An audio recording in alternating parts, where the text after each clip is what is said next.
Hi, and welcome to the Literary Sipper. I'm your host, Amber V.D. Hill, and today we are going to talk about self-care, and more specifically, the term self-care and why I'm not a fan of it as it is being defined today.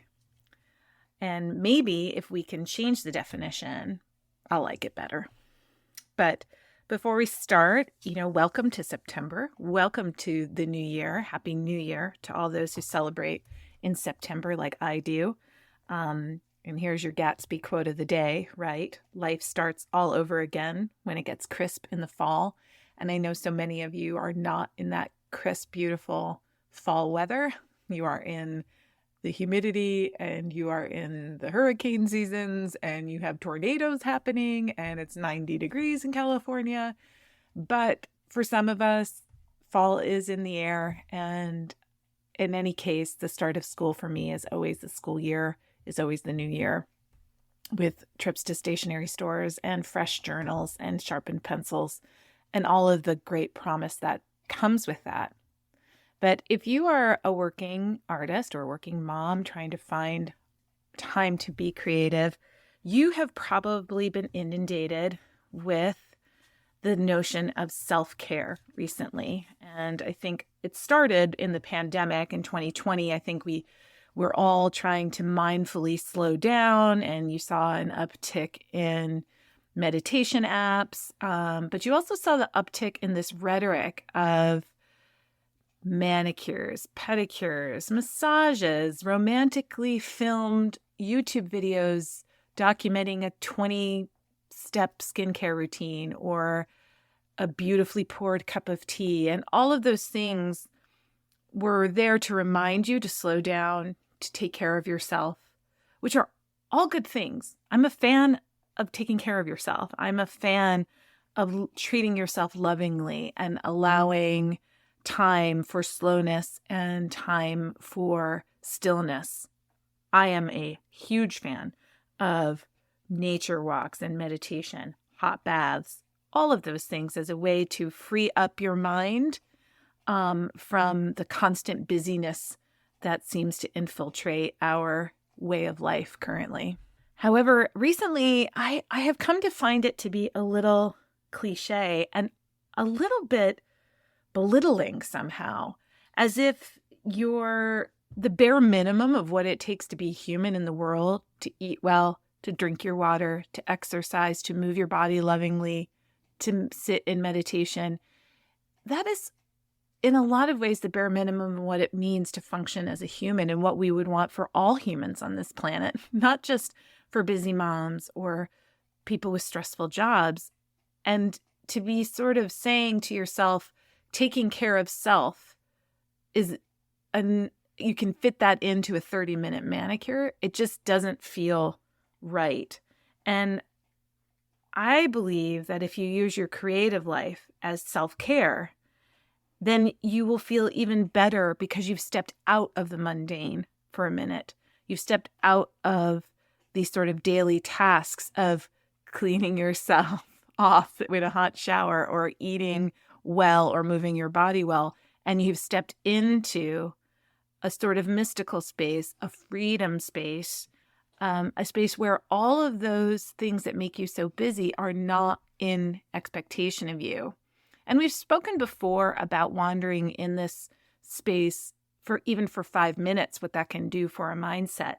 But what if you really structured your time so that the taking care of self piece was a creative undertaking versus the sort of surface caretaking that has to happen because you just live in the world.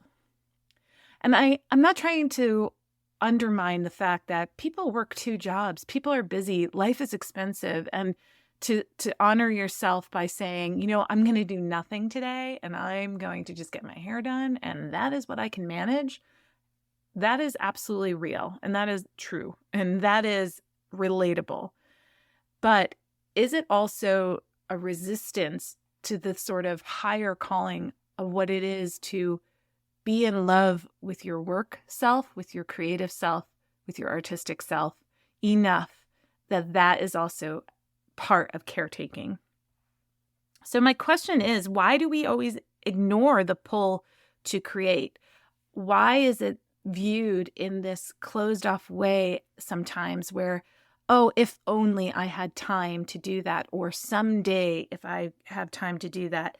And it is relegated to a secondary state of being, sometimes, someday, if only, versus the having to be part of life, right?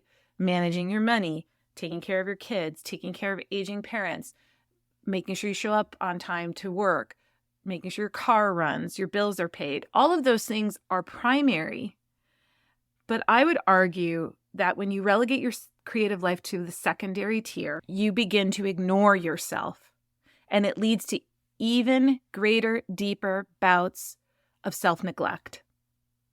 So if you add the creative life in line with what you consider primary needs, take care of house, take care of money, take care of other people, take care of self is part of that, and most instrumentally taking care of yourself in a creative way, not just accepting painting your nails as a form of self-care, which always kind of smacks misogynistic to me a little bit, as if the frivolous nature of cosmetics can somehow mask or put a Band-Aid on the deeper desire to know ourselves. And in order to feel more like ourselves, we have to tap into our creativity. So many of us are passive consumers of content these days. We have hours of podcasts to listen to. We have stacks of TBR, books to read. We have endless streaming possibilities for television, movies, YouTube videos, music. All of it is at our fingertips, and it can sometimes feel as though you're behind because you can't possibly consume it all. But we don't think about what we get out of making something. And so many of us really say detrimentally that I'm not creative, I'm not an artist, I can't do anything. But that's just simply not true. You don't have to call yourself an artist to be creative.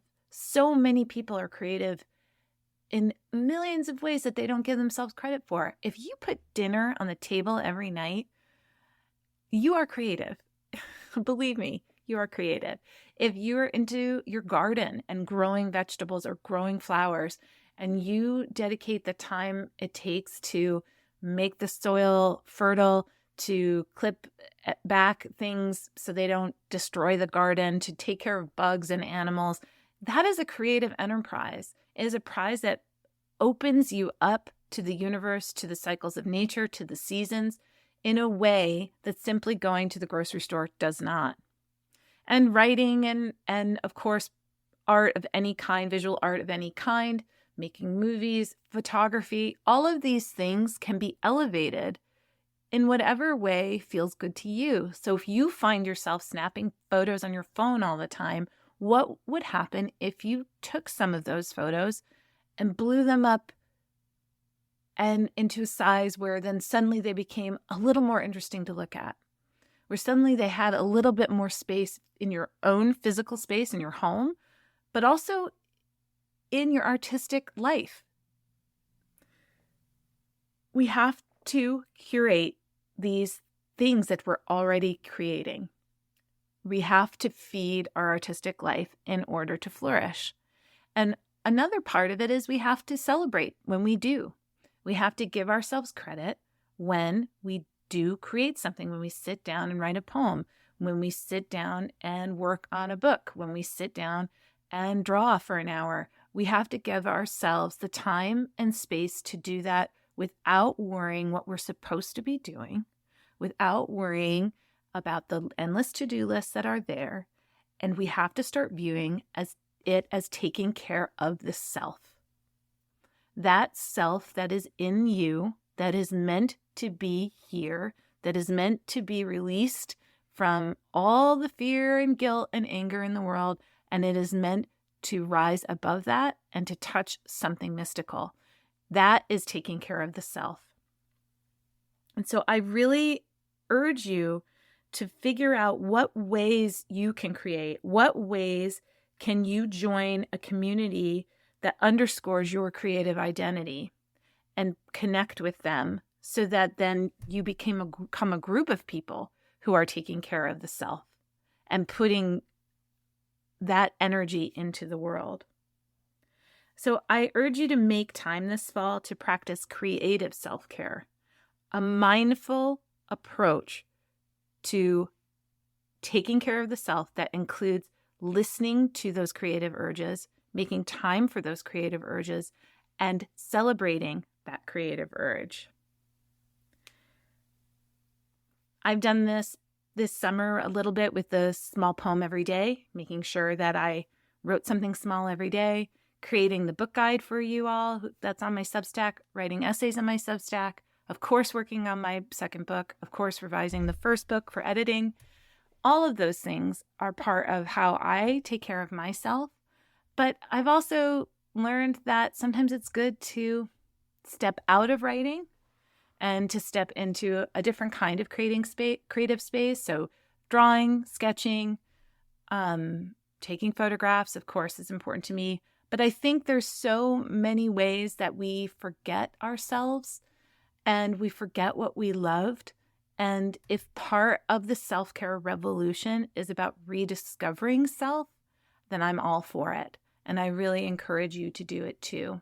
And make the fall a time to rediscover the joy of creating and the joy that your former self may be allowed time for, that your current self isn't allowing time for, and making that calendar reflect that choice. And also, what story are you telling yourself about that activity? Are you telling yourself you're not good enough? Are you telling yourself it doesn't matter? Are you telling yourself it really doesn't make me feel good? Or why should I even bother? No one's going to see this. Or what if they don't like it? If you're telling yourself those stories, then maybe it's time to sort of notice the connection between the story and any emotion or sensation that you're having, that you understand that when your mood is low, you're more likely to switch on that negative thinking. And then that compounds your low mood and it compounds your resistance. And so if you can elevate your mood through the creative work and you can take care of the self, then you will notice that those stories will come fewer and slower until that you hear them and you can dismiss them as not being true to where you are in the moment. Make sure your creative life is nourishing you. Make sure that you see it as essential to your daily routine. And make sure you don't shortchange yourself and accept 5 minutes of undisturbed silence as self-care.